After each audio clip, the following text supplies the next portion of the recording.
Tidak ada yang menginginkan, tapi hari itu pasti akan datang. Suatu hari yang menjadi akhir bagi seluruh kehidupan yang saat ini kita kenal, diawali dengan sirine, lalu api mulai membakar semuanya. Dan ya, apa yang sebenarnya terjadi? Iklim berubah, dan sebagai awal, kelaparan melanda yang membuat semua menjadi anarki. Semua orang saling menghabisi satu sama lain. Kota-kota hancur, dan segala yang telah kita capai sudah tidak ada artinya lagi karena telah dimusnahkan. Ya, manusia benar-benar berada di ambang kepunahan.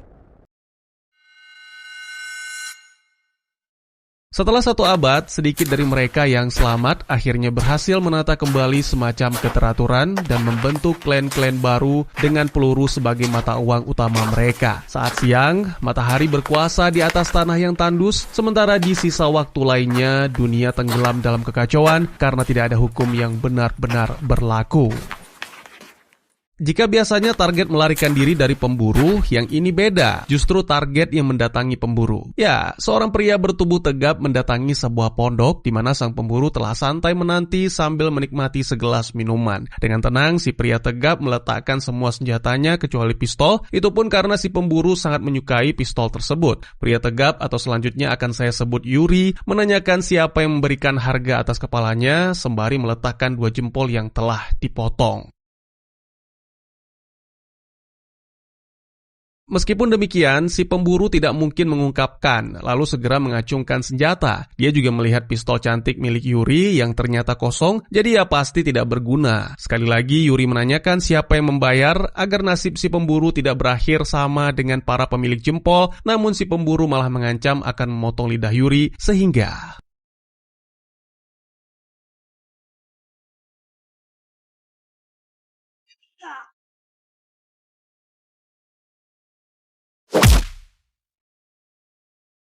setelah menumbangkan si pemburu, Yuri mulai memeriksa sekeliling, berharap bisa menemukan sesuatu yang berguna. Tapi sayangnya hanya beberapa peluru saja, itu pun sudah berkarat. Ketika hendak meninggalkan pondok, Yuri bertemu dengan seorang gadis yang mengaku mencari pemburu dan menawarkan sejumlah bayaran. Yuri menjelaskan apa adanya, serta memberikan saran, jangan memancing orang untuk merampok dengan menjelaskan hal-hal yang tidak perlu. Tapi gadis itu bersungguh-sungguh, dia bahkan mengikuti Yuri, mendesaknya agar mau menerima pekerjaan sebagai pengawal pribadi sembari menyerahkan 1 peluru langka sebagai awal.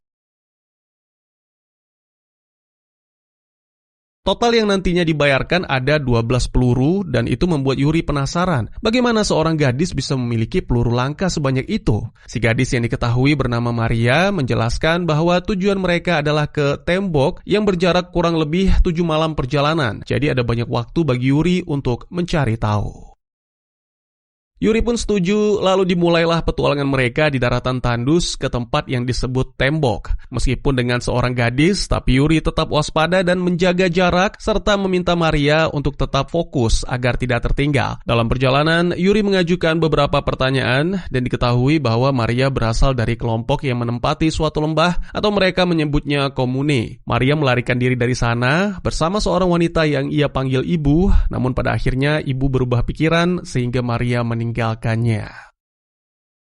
Lebih lanjut, Maria menjelaskan bahwa dia mendapatkan peluru-peluru unik itu dari sang ayah sekaligus revolvernya. Mereka kemudian membicarakan tentang senjata Yuri, pistol kaliber 45 yang telah dimodifikasi, jadi harus menggunakan peluru khusus yang sangat langka dan selama ini Yuri tak bisa menemukan. Maria meremehkan, mengatakan apa gunanya senjata jika tak bisa digunakan. Tak lama kemudian, mereka tiba di bukit di mana Maria menguburkan 5 peluru. Ya, gadis itu cukup cerdas karena tidak membawa semua peluru agar tidak dirampok. Sesuai perjanjian, 6 peluru lagi akan dibayar saat mereka mencapai tembok. Lalu tiba-tiba saja serangan datang dari kelompok berpakaian serba hitam dan bertopeng tengkorak yang mana membuat jagoan kita tak punya pilihan selain bertarung. Awalnya Yuri tak ingin membunuh, tapi karena kelompok Black Skull terus menyerang, Yuri pun melancarkan serangan mematikan. Sampai akhirnya komandan kelompok itu mengarahkan busurnya, namun tiba-tiba saja.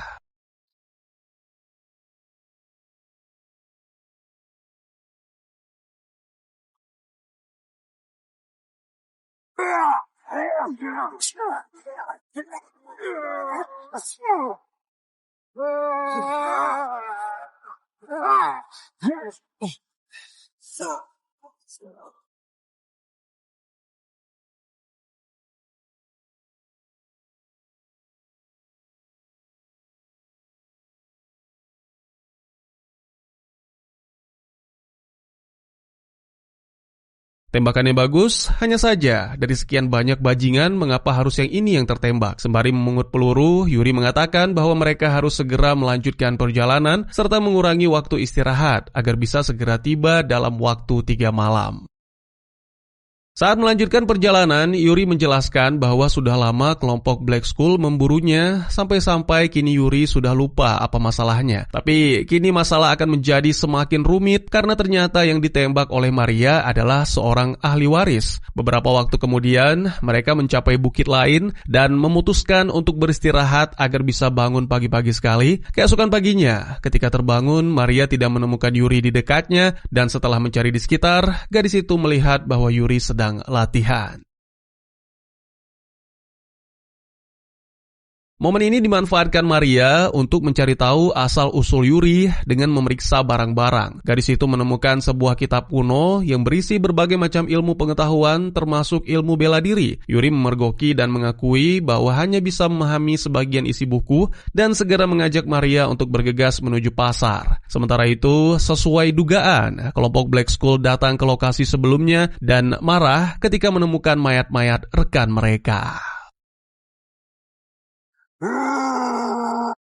Beberapa waktu kemudian, Yuri dan Maria tiba di pasar. Maria mengaku tidak tahu tentang pasar karena di komunenya hanya ada lubang raksasa yang disebut sebagai lubang neraka tak berdasar. Jadi sebelum melangkah lebih jauh, Yuri menjelaskan tentang beberapa peraturan yang wajib dipatuhi. Tidak boleh berbicara dengan pedagang kecuali sedang menawar, jangan menatap pengawas atau watcher, tidak boleh menyentuh apalagi mencuri barang. Ikuti kata Yuri dan dilarang mengeluarkan senjata. Ya, inilah pasar yang komoditasnya berasal dari beberapa klan besar. Bahkan para watchernya pun merupakan perwakilan dari klan-klan yang berpartisipasi. Tempat ini sangat dijaga karena merupakan bentuk kemajuan orang-orang beradab dan tanda kesadaran umat manusia yang saling membutuhkan satu sama lain, walaupun di luar sana banyak kanibal. Tak lama berselang, tibalah Yuri pada salah satu pedagang yang mengaku banyak mendengar kabar tentang Yuri. Tanpa basa-basi, Yuri memberikan beberapa peluru yang ingin ditukar dengan persediaan minyak dan sepatu. Sayangnya pelurunya tidak cukup sehingga Yuri hanya boleh mengambil 2 item dan akhirnya memilih persediaan dan minyak. Maria kesal karena telah menyerahkan 2 peluru yang mana sebelumnya dijanjikan oleh Yuri akan ditukarkan dengan sepatu. Si penjual mengatakan bahwa dirinya mengenali tanda pada wajah Maria yang merupakan tanda para wanita penghibur yang berasal dari komune di negeri seberang dan memperingatkan Yuri agar menyingkirkan gadis itu karena hanya akan membawa masalah. Bersamaan dengan itu, kelompok Black Skull telah mengubur jasad rekan mereka termasuk sang ahli waris. Dari luka tebasan pedang, mereka mengetahui bahwa ini adalah serangan Yuri, jadi tak peduli meskipun matahari sedang terik, sang ketua suku yang marah memerintahkan seluruh anggota untuk memburu Yuri. Kembali ke Yuri dan Maria yang tiba di sebuah bangunan tua. Maria merasa beruntung karena mereka menemukan bangunan itu. Sebaliknya, Yuri malah berpikir bahwa bangunan itu memang berada di jalur mereka dan menunjukkan peta sebagai bukti. Sementara Maria mempelajari peta, Yuri memasak makanan. Kemudian, keduanya sama-sama membersihkan senjata kesayangan dan Yuri menjelaskan tata caranya, mengaku mendapatkan ilmu itu dari buku peninggalan sang ayah. Ya, semuanya Yuri pelajari dari sang ayah dan sayangnya kini ayah Yuri sudah pergi untuk selamanya. Sebenarnya Yuri sempat melihat dan menanyakan tentang kalung yang dikenakan Maria, tapi gadis itu hanya mengatakan bahwa kalung tersebut adalah peninggalan ibunya dan menolak menjelaskan lebih lanjut. Beberapa waktu kemudian, setelah makan, saat petang, keduanya melanjutkan perjalanan sembari membicarakan tentang profesi Yuri sebagai pengembara yang tentu saja tidak memiliki tujuan pasti, serta pengalaman-pengalaman saat berpetualang bersama mendiang ayahnya.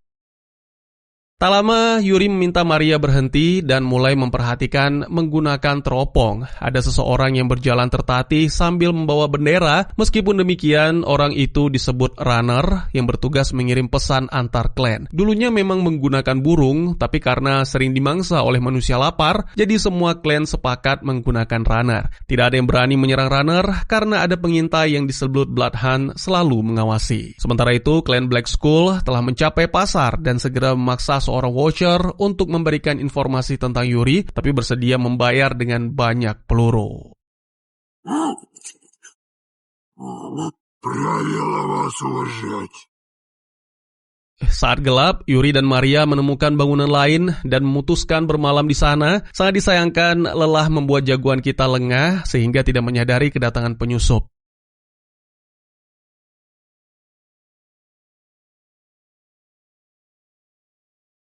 Beberapa waktu kemudian, ketika terbangun, Yuri mendapati diri di tempat yang gelap dalam kondisi terikat, dan tak jauh dari sana juga ada Maria dalam kondisi yang sama. Tak lama kemudian, 3 pria botak datang menyeret Yuri untuk dibawa ke sebuah pondok. Ternyata itu adalah rumah jagal. Mengetahui hal ini, segera tokoh utama kita pun melancarkan jurusnya.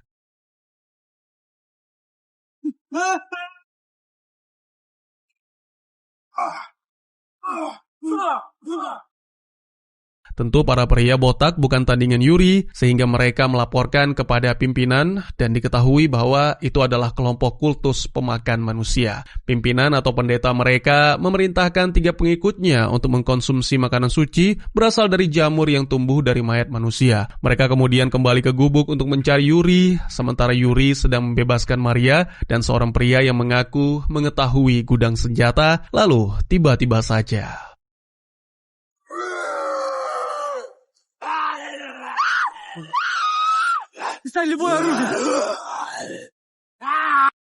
Sangat disayangkan, si pria menjadi korban amukan 2 botak, lalu 2 botak pun lepas kendali dan saling baku hantam. Ya, setelah mengkonsumsi jamur itu, mereka menjadi sangat ganas. Untungnya jagoan kita berhasil mengatasinya. Segera setelah itu, Yuri menemui sang pendeta, mengabaikan semua ocehan keagamaan tentang Dewa Putih dan Dewa Gelap, meletakkan pedang ke lehernya, dan memaksa agar ditunjukkan jalan keluar. Setelah mengurung pemimpin kultus di gudang manusia, Yuri dan Maria keluar dari tempat itu tanpa dihalangi oleh para pengikut, dan pada momen ini Maria begitu senang karena akhirnya menemukan sepatu meskipun memungut dari salah satu mayat. Keesokan paginya, Yuri dan Maria singgah di reruntuhan untuk bersiap kembali melanjutkan. Dalam perjalanan, Yuri mengungkapkan penyesalan yang berakibat mereka berdua diculik, namun Maria sama sekali tidak mempermasalahkan karena itu sudah sering terjadi di komunenya dulu.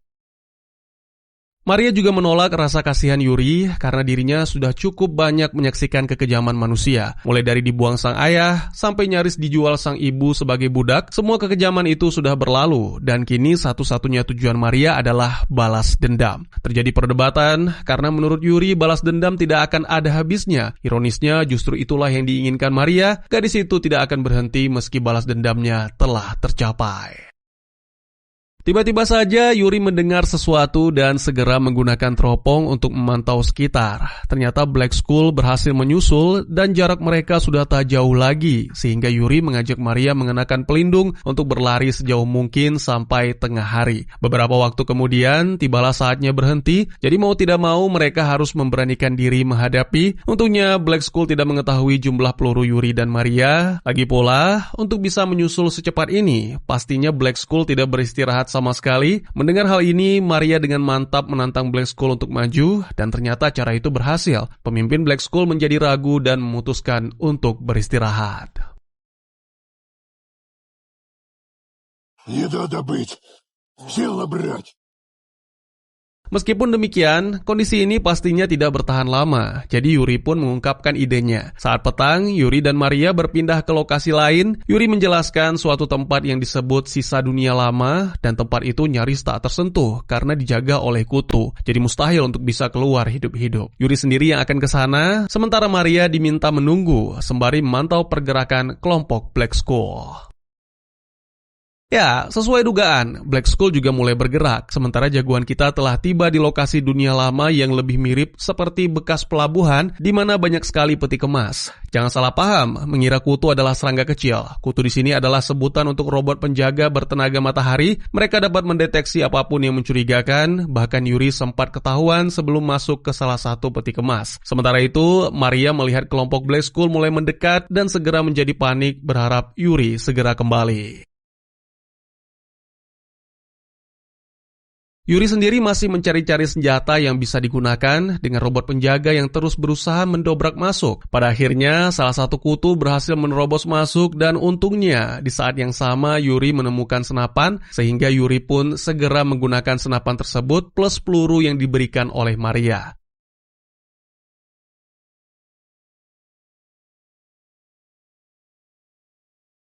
Tembakan tersebut berhasil membuat robot itu lumpuh dan karena sudah malam, maka robot penjaga secara otomatis hibernasi dan segera momen itu dimanfaatkan oleh Yuri untuk membawa senjata pergi dari tempat itu. Tak lama kemudian Yuri kembali ke lokasi Maria dan dia juga melihat para Black Skull telah datang. Jadi segera Yuri menyiapkan senjata yang ternyata adalah Gatling gun dan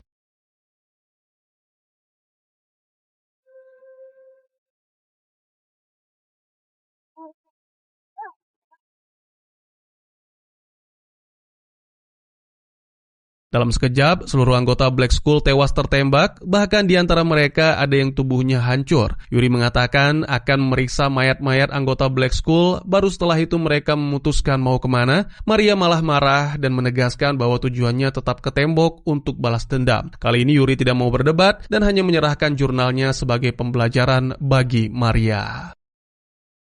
Tak lama kemudian, sementara Yuri memeriksa mayat-mayat Black Skull, Maria membaca jurnal, dan tiba-tiba saja 3 orang prajurit datang. Para prajurit itu menjelaskan ayah Maria memerintahkan mereka untuk menjemput. Maria terkejut, tapi juga merasa lega mengetahui sang ayah masih hidup, jadi secara sukarela ikut dengan para prajurit. Yuri melihat hal ini dan segera berlari untuk menghentikan, namun sangat disayangkan prajurit menembaknya, dan ketika salah satu dari prajurit mencoba merebut pedang kesayangan, О, хрен это!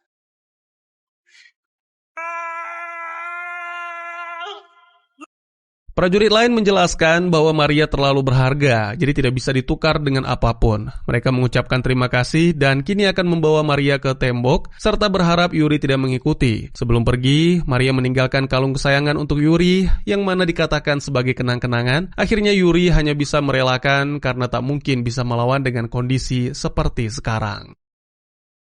Beberapa waktu kemudian, setelah mengobati lukanya, Yuri memulai perjalanan baru. Adegan lain menampilkan robot-robot kutu yang mulai bangkit, serta ditampilkan juga ketua Black Skull yang ternyata masih hidup.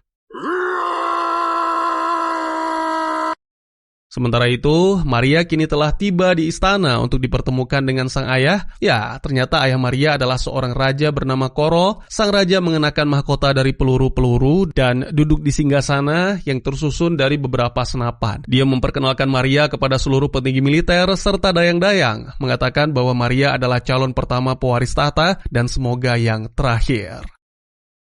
Ya, terungkap bahwa ada banyak ahli waris di luar sana yang merupakan anak dari hubungannya bersama selir. Sejak dulu, tradisinya adalah setiap selir-selir yang hamil maka akan diusir dari istana. Lalu setelah melahirkan dan anak mereka tumbuh dewasa, maka akan diarahkan pulang ke kerajaan untuk menjadi pewaris tahta. Sejauh ini, diketahui Maria adalah satu-satunya perempuan di antara pewaris tahta yang pernah kembali. Tapi jika suatu hari nanti saudara-saudaranya kembali, maka Maria harus bertarung untuk memperebutkan tahta.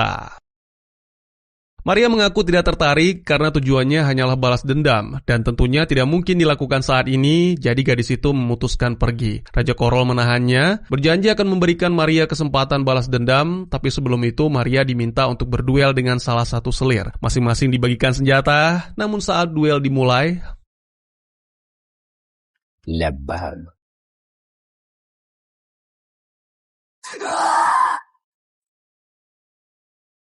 Raja Korol menghabisi selirnya dengan alasan bercanda dan berjanji pada Maria bahwa waktu untuk balas dendam itu akan datang, tapi tidak sekarang. Kembali ke tokoh utama kita yang tiba di sebuah bangunan tua yang dijaga oleh 2 pria bersenjata. Yuri meminta agar dipertemukan dengan para tetua sembari memperlihatkan pistolnya sebagai semacam tiket masuk. Ya, diketahui bahwa itu adalah markas dari kelompok yang disebut Kubah. Setibanya di dalam, Yuri mengaku memiliki sesuatu yang sangat berharga bagi kelompok Kubah, yaitu sebuah kitab. Yuri mengaku bahwa beberapa tahun yang lalu ia sempat bertemu dengan perwakilan Kubah dan melakukan petualangan bersama, namun nasib buruk menimpa dan dalam suatu pertempuran, si perwakilan tewas. Jadi sebelum menghembuskan nafas terakhir, si perwakilan yang tidak disebutkan namanya menitipkan kitab dan pistol kepada Yuri untuk dikembalikan.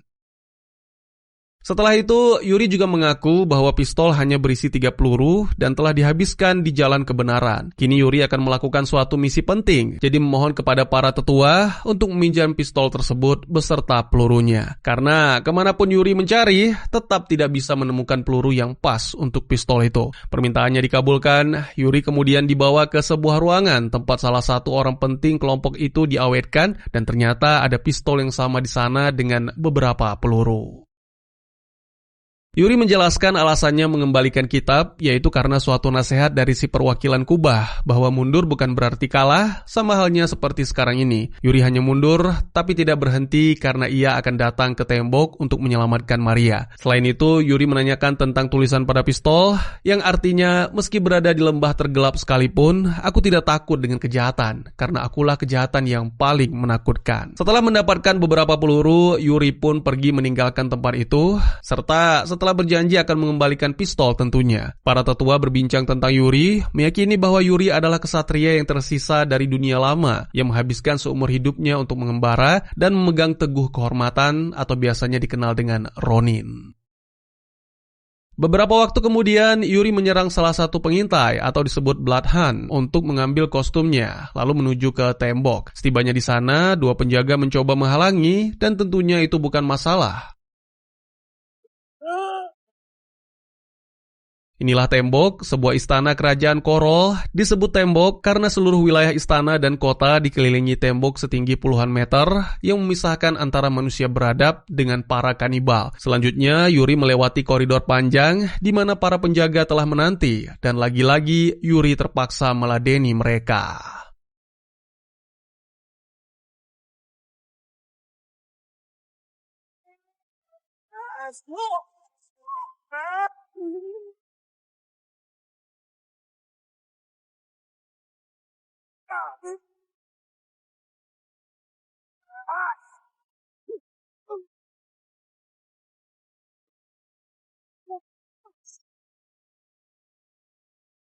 Suara pertarungan itu terdengar sampai ke ruang tahta. Lalu Yuri pun muncul sambil menggunakan seorang penjaga sebagai tameng. Raja Korol cukup kagum melihat kemampuan Yuri dalam bertarung sehingga menawarkan jabatan sebagai jenderal ketika Maria mengambil alih kerajaan. Namun Yuri menolak karena kedatangannya ke sini hanya untuk membebaskan Maria. Tak lama berselang, tidak ada yang menyangka ketua Black Skull datang dari pintu lain mengatakan ingin menghabisi Yuri dan juga Maria. Raja Korol memerintahkan salah satu komandannya, Boroda, untuk menghadapi ketua Black Skull. Namun setelah melihat wajah asli si ketua Black Skull itu, Boroda pun menjadi segan sampai akhirnya mengajukan pensiun. Извините, но кажется, он пришел к вам. Karena semua menginginkan Maria, maka Raja Korol pun putuskan untuk mengadakan duel 3 orang, yaitu Raja Korol, Yuri, dan Ketua Black Skull akan bertarung secara bersamaan. Hanya diperbolehkan menggunakan satu senjata saja, yaitu pisau emas milik Raja, dan pertarungan dimulai ketika pisau tersebut dilemparkan.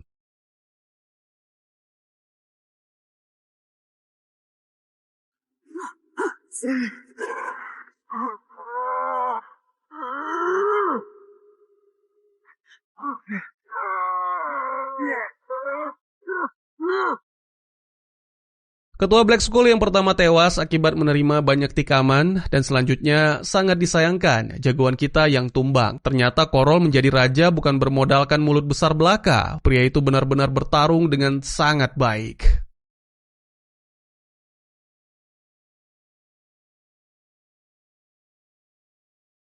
Raja Korol mengungkapkan bahwa ini adalah sebuah pertarungan yang luar biasa dan benar-benar sepadan. Sebenarnya Yuri bisa menjadi seorang jenderal yang hebat dan bersama-sama mereka bisa menguasai dunia, tapi peraturan tetap peraturan. Ini adalah pertarungan sampai mati dan saat meminta Maria untuk menyaksikan eksekusi, ternyata gadis itu telah bersiap dengan senjata pada singgasana dan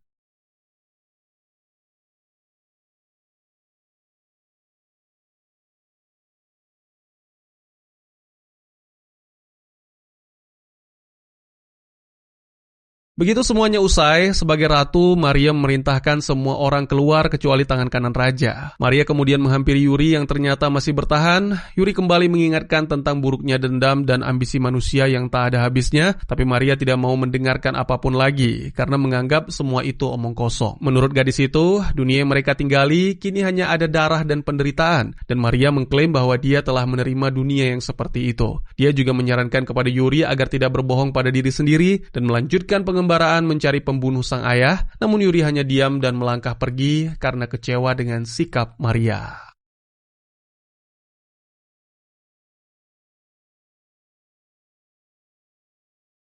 Film pun ditutup dengan menampilkan Maria yang memerintahkan tangan kanannya mengumpulkan pasukan untuk memburu para ahli waris lain dan jika perlu dibunuh. Ia juga memerintahkan agar membawakan api untuk membakar buku yang pernah diberikan oleh Yuri. Yuri sendiri pergi keluar tembok dengan membawa jasad ketua Black Skull dan memberikannya pemakaman yang layak. Kini Yuri dan Maria berada di kubu yang berseberangan dan yang menjadi pertanyaan, apakah suatu hari nanti mereka akan bertemu lagi sebagai musuh?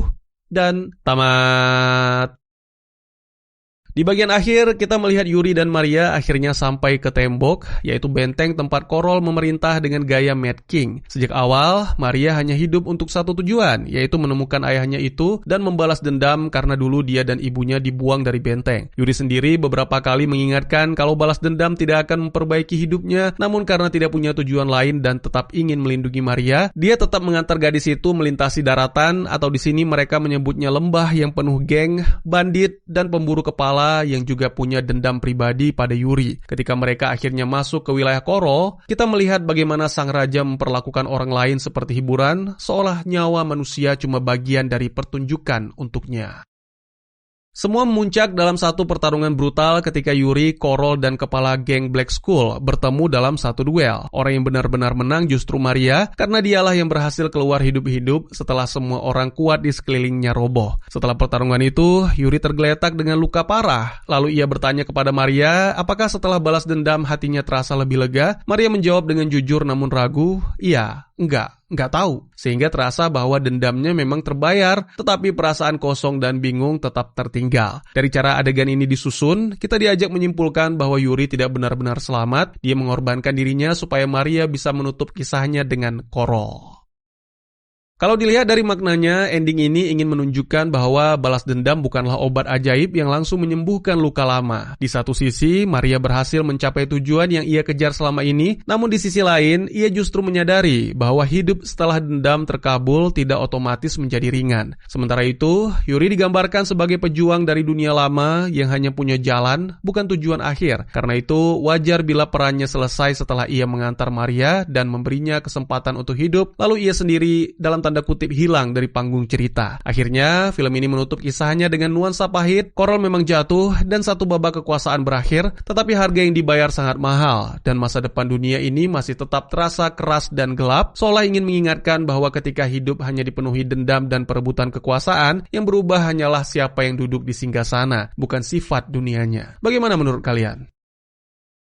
Mungkin segitu saja teman, terima kasih buat yang sudah menyaksikan. Silakan memberikan komentar, bertanya, ataupun merequest kira-kira film apa yang menarik untuk dibahas. Bisa lewat kolom komentar, atau buat yang malu-malu bisa via DM ke Instagram saya di @tegugusto. Insya Allah pasti akan dibaca. Mari kita jadikan kolom komentar sebagai sarana penambah wawasan dan menciptakan jalinan persaudaraan, bukan malah menjadikannya sebagai tempat pembulian sehingga menciptakan permusuhan. Jangan lupa dukung terus channel ini dengan cara share, like, dan subscribe, karena dukungan dari kalian sangat berharga bagi saya demi perkembangan channel.